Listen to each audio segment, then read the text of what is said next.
A very good afternoon to you all. God bless you for such a time as this once again in His presence.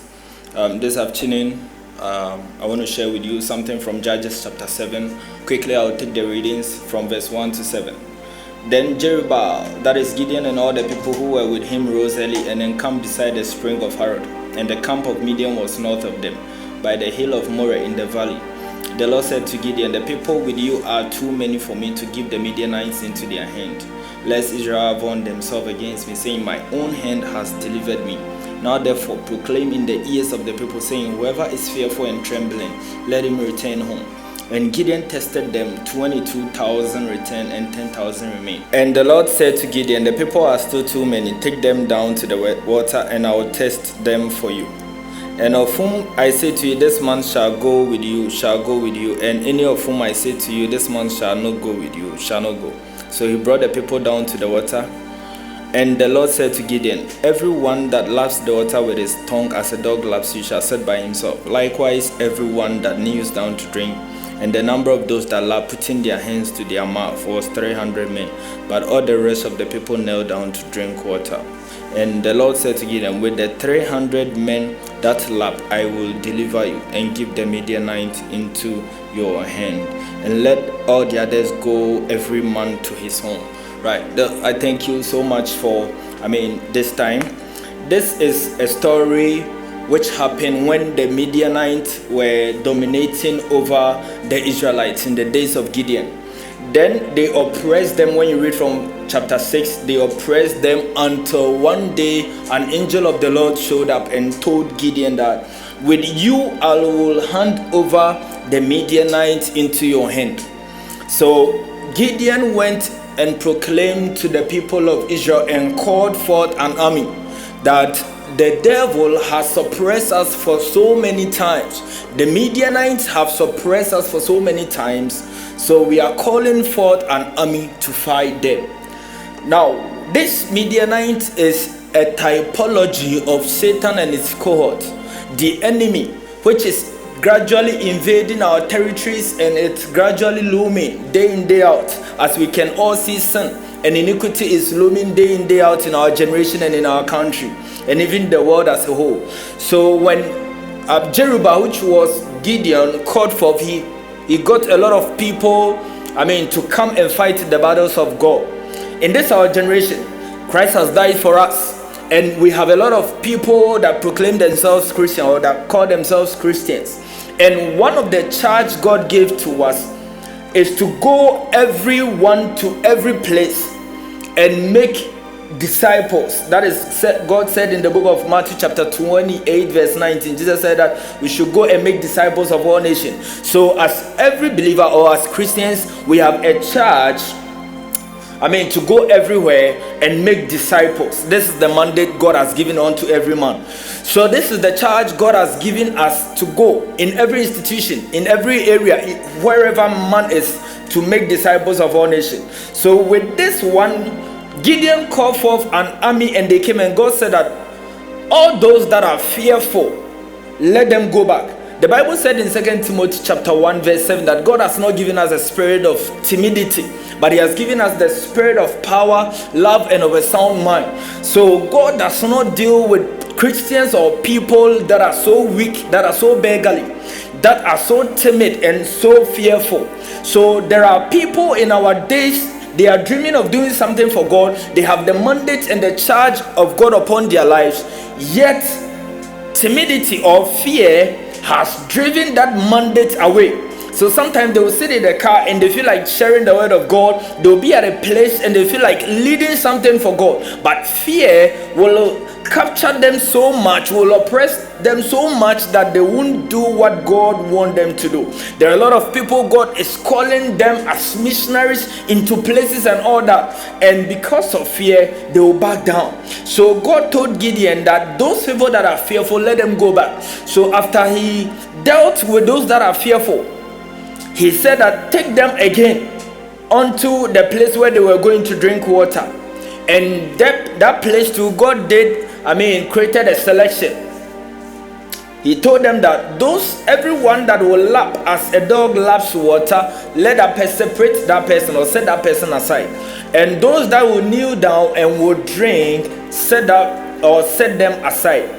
And the Bible said that by the time he was done with the separation, only 300 men or 300 people, drank the water from their palms as, a dog is lapping.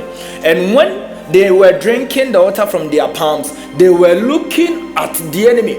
Now they were on a journey, or they were on their way to fight. And as they were going, they got to a place of rest. The water symbolizes or signifies a place of rest. So when they went, or when they got there, they decided to drink water. Now we are all on a mission. God will open doors for so many of us. Some of us will get the opportunity into the university, into tertiary institutions. Some will get the opportunity into senior high schools. Some will get opportunity to travel outside, into companies, into politics, into businesses, into every place or every institution. Now, this platform is not an end. It is a means to an end. So that place or that institution that God has, created an avenue for you, it is not for you to be settled and maybe amass word for yourself, but it is, a means for you to fight the battles of God, to judge iniquity or to judge darkness. That is why God has opened that door for you. But there are so many of us, when we get these doors or these opportunities open, for us, we think it is a means to an end. So there is a saying that, on the place of hesitation lies always the bleached bones of those people that sat down to drink water. And while they were drinking, they died out of thirst. May this never be our story. God is calling us to do the battles of God in the place, of politics, like Daniel stood in those days and did warfare on behalf of God. As William Wilberforce was into politics, or was into parliament, and he did the things or the principles of God, that every area, every institution, every opportunity that the Lord opens for us, that avenue is for us to do battles of God. The Bible said, for we are the light of the world. The whole world is in darkness, and God is calling us that we should shine forth in those darkness. The Bible said the light shines in darkness, and the darkness could not comprehend it. So on this portal, in this generation, there are so many darkness in the institution, in politics, in education, in health, in our parliament house, in courts, in every place, on the streets, and even in the market. And every place as believers, when we have got the opportunity to go there, it is not for us to be settled. It is for us to fight the battles of God. Praise God.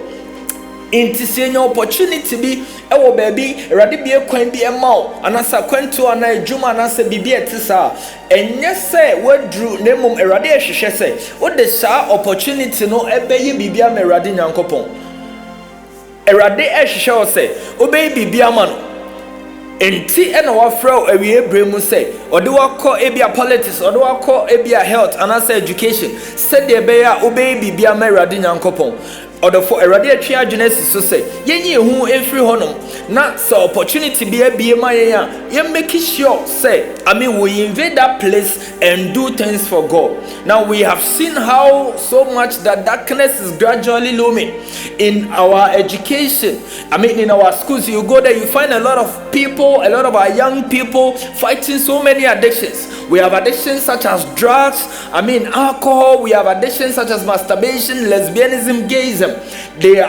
They are fighting these battles. So if you're a Christian, you have the opportunity to go there. It is not for you to compromise, but it is for you to rise up and defend the name of Christ. When you have the opportunity to be on the street, we have a lot of our people on the street, a lot of streetism, a lot of hookups. We have a lot of, pubs. We have a lot of, betting centers. And all these places, God is calling us as an army to go there or to invade that place and dispense the counsel of God in those places. May the Lord bless us. May the Lord help us so that we could dispense those, principles, so that whatever God entrusts into our hand, we can also do justice to it. The Bible said that God does not like those that are so fearful. We have seen in time past how that in those times of the reformers, God used men like Martin Luther. God used men like John Wycliffe. God used men like John Hughes to reform the church. In the days of the martyrs, God used a lot of men. In the days of the revivalists, God used men, such as John Wesley. God used men such as Charles Finney. God used men in the days such as Amy Semple McPherson.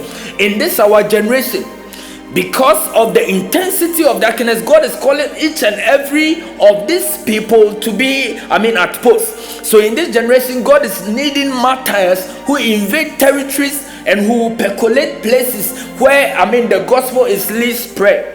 God is calling revivalists in this our generation, that men and women who will take up the charge, who will take up, the cross of Christ, and will challenge the church to do something for God. God is up to reformers who invade the closest, the closet of the church, the privacy of the church, and tell the church what is up to, or what the church should do and what the church is not supposed to do. In this our generation, God is calling an army that we should invade the street. Tell those street people about Christ. We should invade the betting centers. Tell them, fight the battles of Christ in there. We should invade those our young people that are gradually being recruited into hookups, into bettings, into alcohol, drugs, into all these negative things, to come back into the light of Christ. This is the charge God is giving to the church. This is the war God has declared upon darkness, that we are to invade the darkness and describe or tell darkness that time is up, that the time that God is calling an army is now. God needs us. We have so many prayers, we have so many churchmen, we have so many Bibles, we have so many preachers.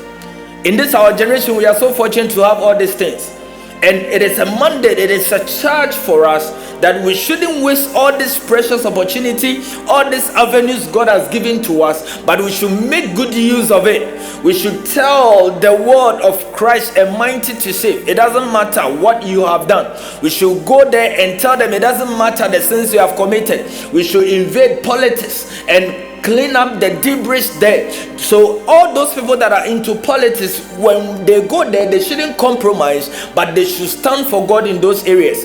There are people God has called into the field of education, that they should clean up those mess. There are people God has called into the fraternity, of health, into law, and into all our various institutions, that they are to go there and stand there as a breakwater against the onus and the principles of darkness.